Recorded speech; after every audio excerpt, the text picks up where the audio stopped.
Imagine you are Saladin, the most feared military commander in the known world. You've unified Egypt and Syria under your banner. Thousands of hardened veterans follow your every word. Your power is absolute.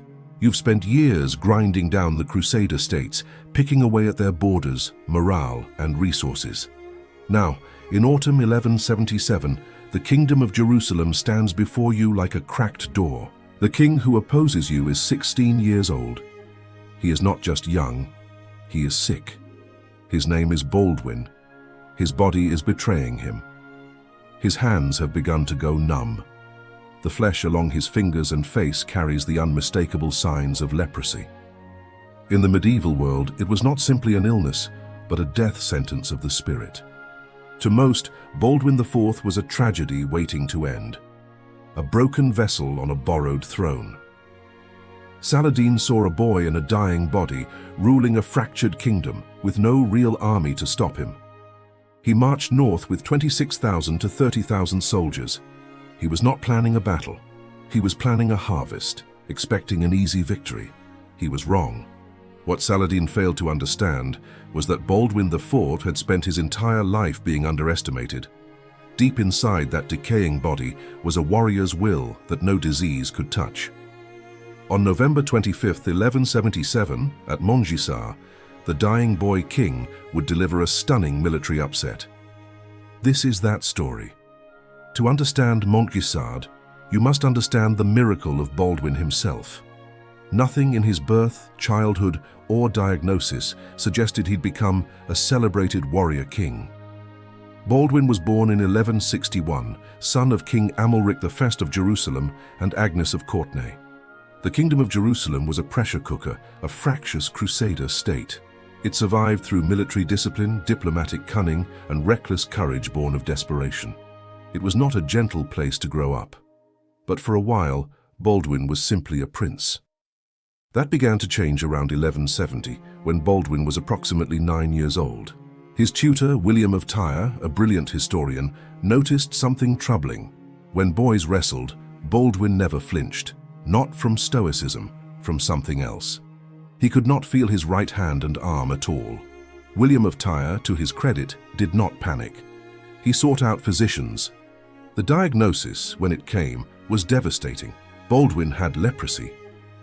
In the 12th century, leprosy was one of the most feared and stigmatized diseases. Lepers were ritually separated from society, made to ring bells to warn the healthy.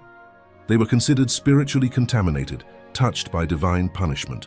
Some theologians debated whether lepers could even hold property or participate fully in sacraments. And yet here was the future king of Jerusalem, a leper. What happened next tells you everything about Baldwin's character. He did not retreat. He did not become bitter or withdrawn. He pushed himself harder than any healthy boy. He trained in horsemanship, swordsmanship, and tactics with a ferocity that worried his attendants. He studied war. He absorbed the lessons of every campaign and skirmish. He understood he could not afford to be weak in any way he could control, because he was already being weakened in ways he could not. In 1174, his father, King Amalric, died unexpectedly of dysentery. Baldwin was 13 years old. The Kingdom of Jerusalem passed to a teenage leper. To appreciate what Baldwin was walking into, understand how precarious Jerusalem was in 1174. The First Crusade captured Jerusalem in 1099. The Crusader states fought to survive. The kingdom was always under pressure, stretched thin, dependent on alliances and military orders. The primary military backbone came from secular knights, vassals of the king. These were armored warriors, trained from childhood in the art of the mounted charge. Alongside them were the military orders, the Knights Templar and the Knights Hospitaller. These monastic warrior brotherhoods were bound by religious vows, answerable to the Pope. By 1177, they were the most disciplined and experienced professional soldiers in the Holy Land. The Templars had a fortress network and a fighting tradition, making them reliable heavy cavalry. Supporting all of this were the Turcopoles, light cavalry, often of mixed heritage. They served as scouts and skirmishers, providing mobility and intelligence. And then there was the infantry, sergeants, crossbowmen, spearmen, and local militia. They formed the base of any army, doing the grinding, unglamorous work. This army, however, was small. Jerusalem could perhaps muster a few thousand knights. Against the enormous populations and military resources of Egypt and Syria, Jerusalem was always outnumbered. Its survival depended on quality over quantity, on terrain and fortifications, and skill of commanders. The kingdom also depended, critically, on unity. And unity was something the nobility struggled to maintain. The great lords were proud, competitive, and intensely political. Regency councils and court factions during previous minorities had left scars. Baldwin inherited not just a threatened kingdom, but a fractious one. He managed it with a political intelligence that stunned observers. Within his first years of reign, he actively participated in military campaigns. This was despite his deteriorating condition. By 1177, he had been king for 3 years. He was 16. His leprosy had progressed. His face showed the disease clearly now. His hands had largely lost their sensation. He reportedly rode into battle with his hands bound to the reins. He could not grip a sword normally, and yet he rode. If Baldwin IV was the underdog of Montigsard, then Saladin was everything the underdog was not. Born Yusuf ibn Ayyub around 1137 in Tikrit, in what is modern-day Iraq, Saladin came from a Kurdish military family. They had risen through service to the great Muslim powers of the age, pushing back against the Crusader presence in the Holy Land. Saladin's own rise to power is one of the most remarkable political stories of the medieval world. He was sent to Egypt in 1169 as a military commander supporting Nur ad-Din's interests. Within a handful of years, he had made himself the master of Egypt. When Nur ad-Din died in 1174, Saladin moved swiftly to consolidate power over both Egypt and Syria, positioning himself as the leader of a unified Muslim front against the Crusaders. By 1177, Saladin was 40 years old, experienced, politically sophisticated, and militarily formidable. He had already clashed with the Crusader states multiple times. He had a reputation for relative mercy and negotiated settlements, contrasting with the more brutal elements of Crusader warfare. He was also deeply intelligent, a man who thought several moves ahead and combined military aggression with political vision. His army was the product of that vision, built around the core of Egyptian forces. Predominantly heavy cavalry in the form of Ghulam soldiers, trained from childhood specifically for war. Surrounding them were the Syrian cavalry and the light horsemen of the steppe tradition. These warriors excelled at mobility, feigned retreats, and fluid, harassing warfare. In the autumn of 1177, Saladin had a specific strategic opportunity. The king of Jerusalem had recently agreed to support a Byzantine-backed invasion of Egypt. Military resources of the kingdom had been partially committed to assembling a force for that venture. Count Philip of Flanders had been arguing with the nobility about where and how to use that force. Philip wanted to attack in the north. The Jerusalem lords wanted to strike Egypt. The argument had not been resolved. In the meantime, the army had not moved. Philip eventually took his forces north to campaign, taking much of the kingdom's available military strength with him. Saladin saw the opening. Jerusalem was divided, distracted, and temporarily depleted. The time to strike was now. In November of 1177, Saladin crossed out of Egypt at the head of a massive army. Most estimates place his force somewhere between 26,000 and 30,000 men, a figure that dwarfed anything the Kingdom of Jerusalem could put in the field on short notice. His force included heavy Egyptian cavalry, Syrian cavalry contingents, light horsemen, infantry, and a vast logistical train. It was not a raid. It was an invasion. His route took him north along the coastal plain, the most militarily accessible corridor into the heart of the kingdom. He sacked Ascalon, one of the key fortified cities on the southern coast, with contemptuous ease. He sent raiding parties fanning out across the countryside, burning, looting, and demoralizing. The message was unmistakable. The Muslim Sultan was coming, and nothing could stop him. The Crusader response was hampered from the start by the same divisions that had allowed Saladin his opening. The great lords were scattered. The army was not assembled. And in the middle of this, a 16-year-old leper king in Jerusalem was making decisions. decisions that would determine whether his kingdom survived. Baldwin did not hesitate. He called his forces together, he appealed to the Templars, he gathered every knight he could reach, and then he made a decision that his advisors may well have considered madness. He marched out from Jerusalem to confront Saladin's army. When Baldwin rode out of Jerusalem in November of 1177, he had roughly 375 to 500 knights at his disposal, plus a supporting force of infantry, Turcopoles and sergeants that may have brought his total strength to somewhere between 3,000 and 5,000 men. Even the most generous estimates of Baldwin's force show him outnumbered by at least 5 to 1, and possibly much more. The most important contingent in Baldwin's army was the Knights Templar, commanded that day by their Grand Master, Odo of Saint-Amand. Odo was a formidable and controversial figure, fierce, proud, and deeply committed to the Templars' independence and military role. His loyalty to the defense of the Holy Land was absolute, and his knights were the finest heavy cavalry in the Crusader arsenal. The Templar contingent at Montgisard is estimated at around 80 knights, a small number, but these were not ordinary men.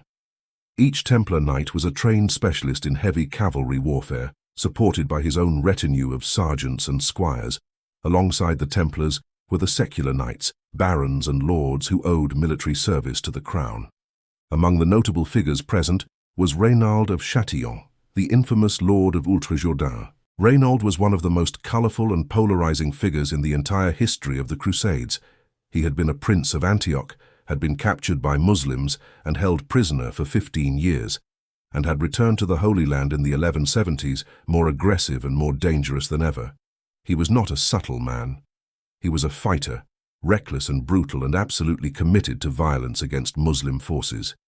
At Montigsard, that aggression would be an asset.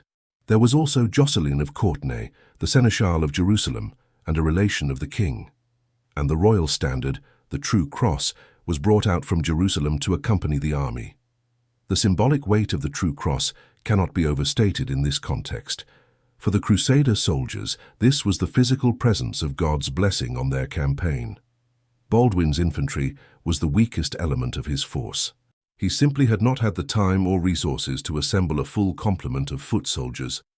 What he had were crossbowmen, spearmen and sergeants, enough to provide the heavy cavalry with support, but not enough to anchor a defensive position against Saladin's numbers for any extended period.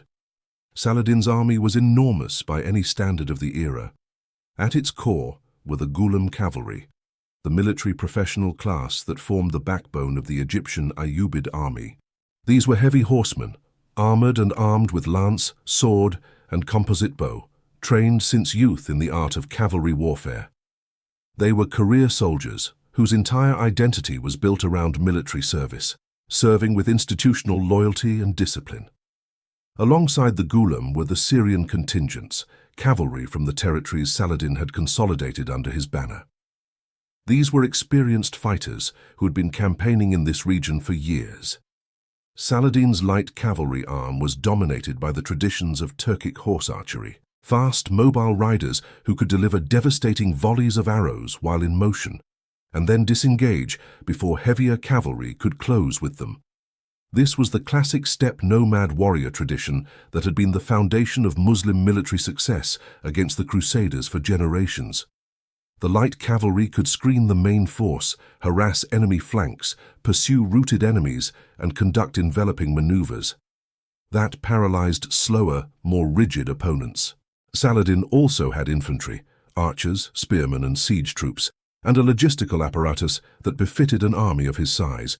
He had supply trains, medical support, engineering capability. In terms of raw military power, Saladin's army in November of 1177 was an overwhelmingly dominant force. What it was not, critically, was ready for a pitched battle that day. This matters enormously when we get to the engagement itself. By late November of 1177, Saladin had moved his vast army north of Ascalon, deep into Crusader-controlled territory. His raiding parties spread out, conducting dispersed plunder. Large medieval armies relied on this to sustain themselves in enemy territory. This was standard practice. Armies of the period couldn't carry enough supplies, so they lived off the land they marched through. The problem with dispersed raiding is the same it has always been. It disperses your army. When Saladin's scouts reported a Crusader force leaving Jerusalem, moving to intercept him, the information may not have initially alarmed the Sultan. Reports of Baldwin's small force were likely accurate. Even fully assembled, the Crusader army was a fraction of Saladin's strength. From Saladin's perspective, there was no urgency.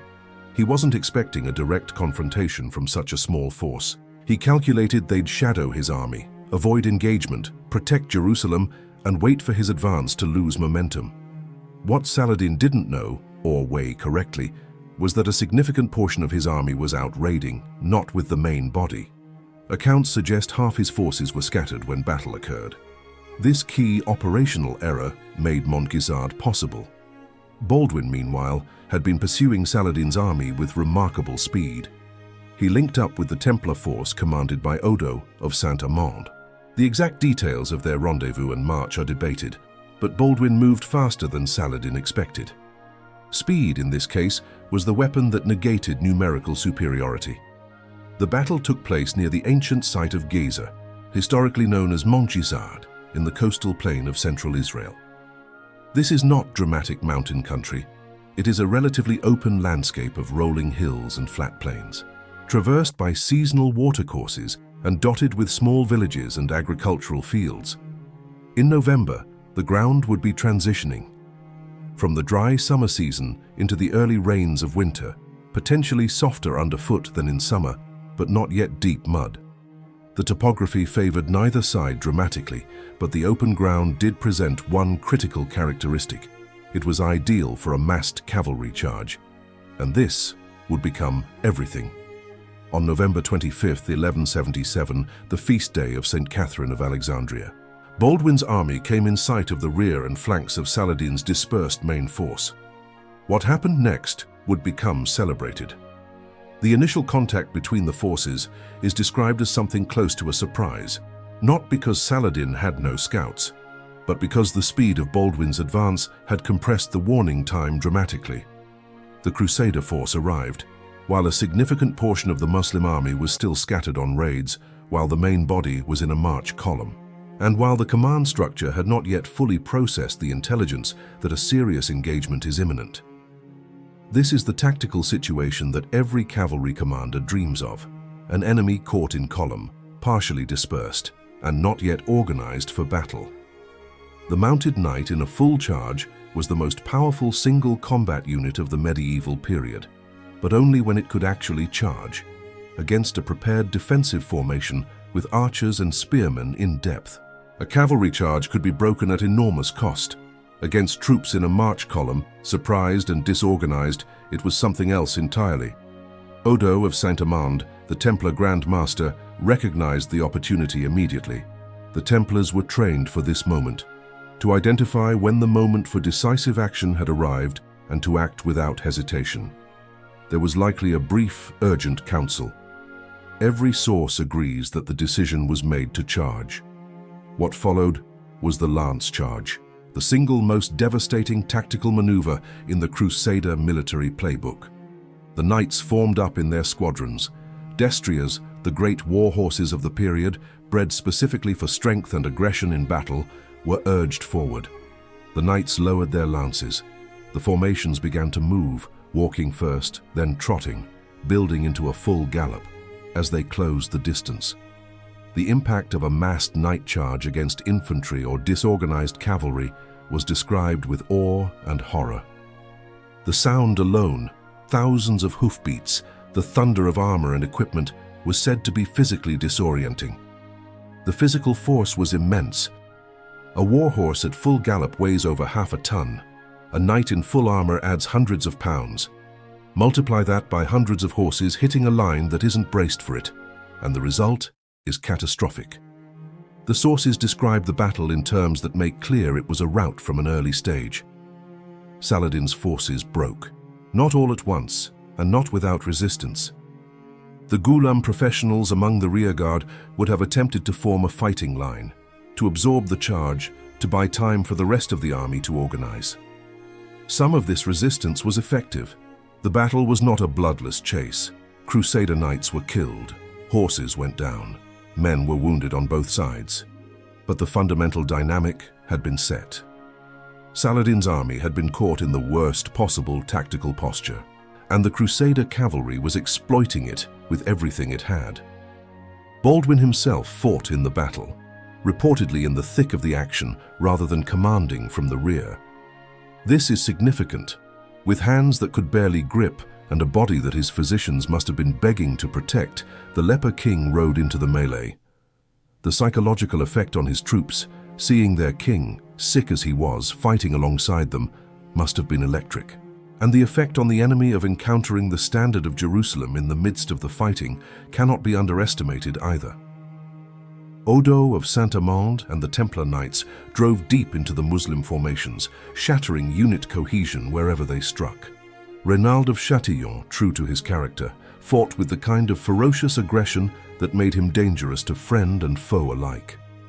The secular knights of the kingdom pressed every advantage the initial charge had created. Saladin's response was hampered at every turn. His dispersed raiding parties could not be recalled in time. His command structure was struggling to communicate across a battlefield that had gone chaotic. The units present fought with varying effectiveness. But piecemeal resistance against a concentrated, cohesive assault is rarely enough, by the accounts of the Arab chroniclers, who had no reason to exaggerate a Muslim defeat.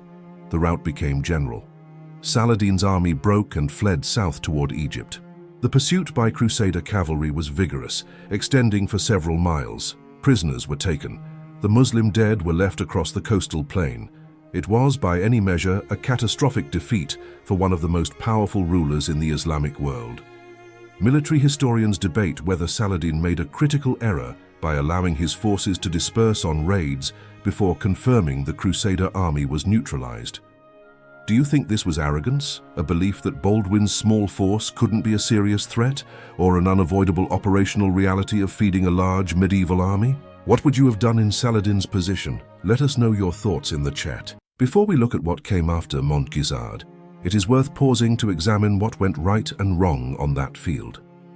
The tactical lessons of this battle are genuinely instructive. On the Crusader side, the decision to charge was correct. In medieval cavalry warfare, the worst thing you could do with a charging force was to hesitate. The lance charge derived its power from momentum, the terror of impact, and the psychological shock of armored horsemen. If Baldwin's knights had approached cautiously, Saladin's army would have had time to organize. They would have been fighting the battle Saladin was designed to win. The instant aggressive charge negated his numerical advantage.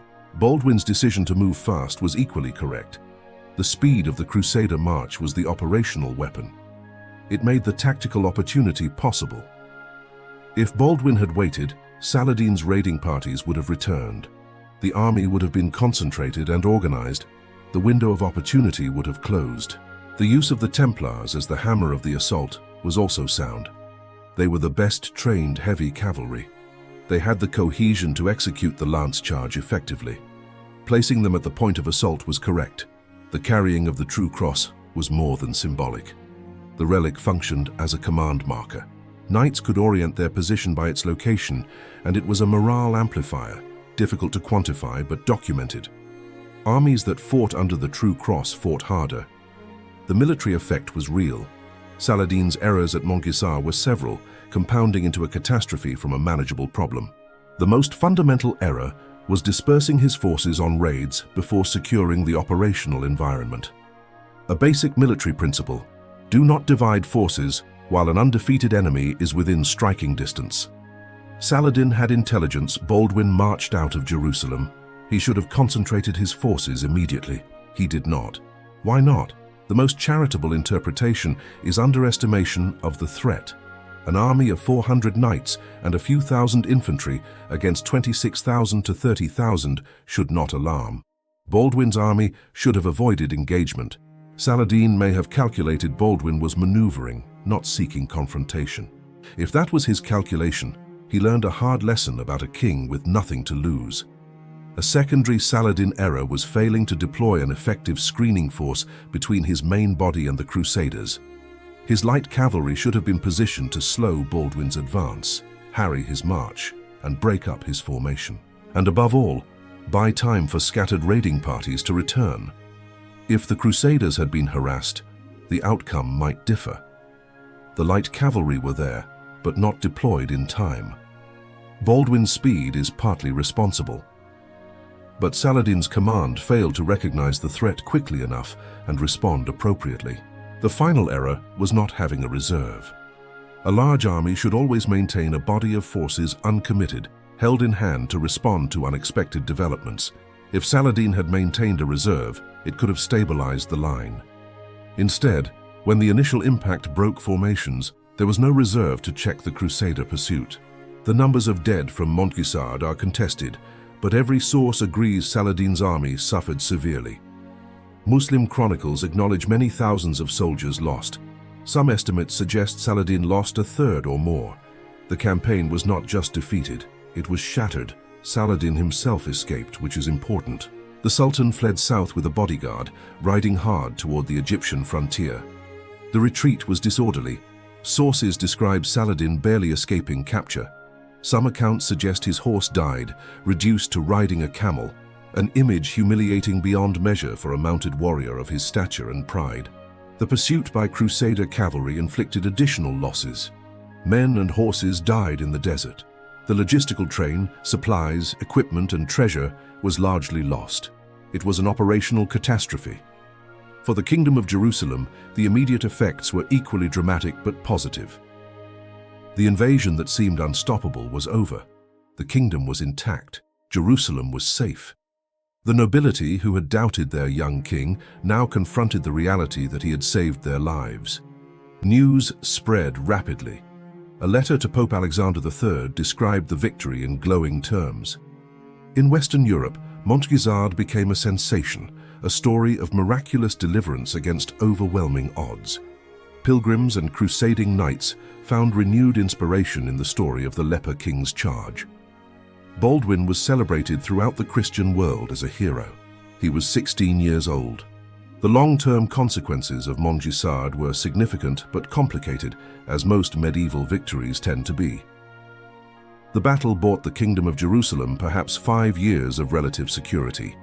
Saladin did not launch a major invasion until 1182, his efforts checked by Crusader skill and Muslim internal politics. Montgisard demonstrated the kingdom could still fight, forcing a recalculation in Saladin's planning. The battle also affected Saladin's reputation and internal political position. He was not dethroned, but the defeat was a significant embarrassment for a man whose legitimacy rested on being Islam's champion. He had to spend political capital explaining the defeat, rebuilding lost prestige, consuming time and energy. For the Templars, Montgisard validated their military role. The charge shattered Saladin's army. It was the most dramatic demonstration of what heavy cavalry, properly deployed, could accomplish. The battle reinforced their institutional culture of aggressive, decisive action, serving them brilliantly in many engagements. A culture that would, in other circumstances, prove catastrophic. The longer arc of the story, however, is a tragic one. Montigsard was the high water mark of a kingdom in decline. The factors that had made the Crusader states vulnerable did not go away. Baldwin had won a battle. He had not won the war. The years after Montigsard were both triumphant and devastating for Baldwin IV. He had proven himself in the most extreme possible way that he was not the tragic invalid his disease seemed to promise. But the disease continued its relentless work. Through the late 1170s and early 1180s, Baldwin continued to rule and to fight. He negotiated, he adjudicated, he led campaigns. In 1182, he commanded during a difficult strategic situation. When Saladin invaded the northern territories, Baldwin's maneuvering prevented what might have been a catastrophic Crusader defeat. By 1183, the disease had progressed. Baldwin could no longer see. He had also lost the use of both hands and feet. He was transported in a litter. He could not ride. He could not hold a sword. He was a man in extraordinary physical suffering, and still, he refused to stop governing. The succession crisis around Baldwin's incapacity was a defining political crisis. His sister Sibylla had married Guy of Lusignan, a French knight widely regarded as incompetent by the nobility. Baldwin loathed Guy. He spent years trying to prevent Guy from gaining power, trying to engineer alternative arrangements. He tried to ensure the kingdom he had sacrificed so much to defend would not be handed to a man he considered unworthy. He was only partially successful. The political arrangements he made were temporary patches on a deeper problem. The kingdom's noble factions were too divided, and Baldwin's ability to enforce his will was fading with his physical strength. Baldwin IV died in the spring of 1185. He was approximately 24 years old. He had been king for 11 years. He had ruled through illness that would have broken most men at 30. He had won one of the great military upsets of the medieval age. He had held together a fractious kingdom through political skill and personal courage. And in the end, he could not prevent what was coming. 2 years after his death, in 1187, Guy of Lusignan led the Crusader army to disaster at the Battle of Hattin. The tactical mistakes at Hattin were everything that Montgisard was not. A large army led cautiously into a waterless trap. Saladin, who had spent a decade learning from Montigsard, was patient and precise and devastating. The Crusader army was annihilated. Jerusalem fell that same year. It is impossible not to wonder what Baldwin might have done differently. He had, after all, faced Saladin before and won. He understood the tactics. He understood the terrain. He understood, perhaps better than any other commander of his era, what it cost to hesitate and what it meant to commit. But Baldwin was dead, and Guy was in command, and the kingdom paid the price. History has been kind to Baldwin IV. The medieval chroniclers who knew him personally, William of Tyre above all, described a man of exceptional intelligence, genuine compassion, and almost incomprehensible physical courage. William wrote of his former student with open admiration and grief, chronicling both the brilliance of his mind and the slow devastation of his body with the pain of someone who had watched a great talent lost too soon. What makes Baldwin's story so enduring is not simply the battle, remarkable as it was. It is the contrast between what he was assumed to be and what he actually was. A leper in the 12th century was marked, set apart, diminished. The whispers around Baldwin's court must have been constant, that he could not govern, that he could not fight, that the kingdom needed a regent, a replacement, a healthy king. He answered those whispers with everything he had, every day, for 11 years. The Battle of Montigsard was the loudest answer. 24 miles of coastal plain, a November morning, a teenage king who could barely feel his own hands, and a charge that shook the Muslim world. That is the story of Baldwin IV. And that is why, 8 centuries later, we are still telling it. The Battle of Montgisard teaches several timeless lessons that extend far beyond the medieval context in which it occurred. It teaches us that numerical superiority is not destiny. Saladin's army outnumbered Baldwin's by perhaps 7 or 8 to 1. In theory, that should have been decisive. In practice, the conditions under which the battle was fought mattered more than raw numbers. Intelligence, timing, unit cohesion, and the courage to act decisively at the critical moment determined the outcome. It teaches us that speed is a weapon. Baldwin's rapid march was not just logistically impressive, it was the strategic move. By arriving before Saladin expected, before the dispersed raiding parties could return, Baldwin essentially chose the terms on which the fight would occur. It teaches us that leadership from the front has a multiplying effect on morale that no order from the rear can replicate. Baldwin fought in that battle. Sick, in pain, blind to the future that was slowly consuming him, he rode into the fight. His knights saw him. They fought harder because of it. And perhaps most profoundly, Montgisard teaches us something about the danger of underestimating people. Saladin was not a fool. He was one of the most capable commanders of his age, but he looked at a 16-year-old leper king and saw what everyone else saw, a problem that would solve itself. He did not look hard enough to see the warrior underneath. That mistake cost him thousands of men, a campaign, and a year of his strategic momentum. Thank you for traveling with us. The Battle of Montigsard is one of those moments in history that deserves far more attention than it typically receives. And the man at its center, Baldwin IV of Jerusalem, deserves to be remembered as more than a footnote to the disaster of Hattin. He was a king who refused the role history had written for him. He was a warrior in a body that was trying to stop being one. He was 16 years old when he led that charge, and he was still governing, still fighting, still refusing to quit when disease finally took him at 24. We hope tonight gave you a richer picture of who he was, what that day meant, and why it still matters. Before you go, we want to hear from you one last time. History is full of leaders who achieved great things despite extraordinary personal hardship. Who comes to mind for you? Is there another figure from history whose determination in the face of adversity reminds you of Baldwin IV? Drop a name and a few words in the comments below. We read every single one, and you might just give us an idea for a future episode. Thank you for watching. We will see you next time. Cheers.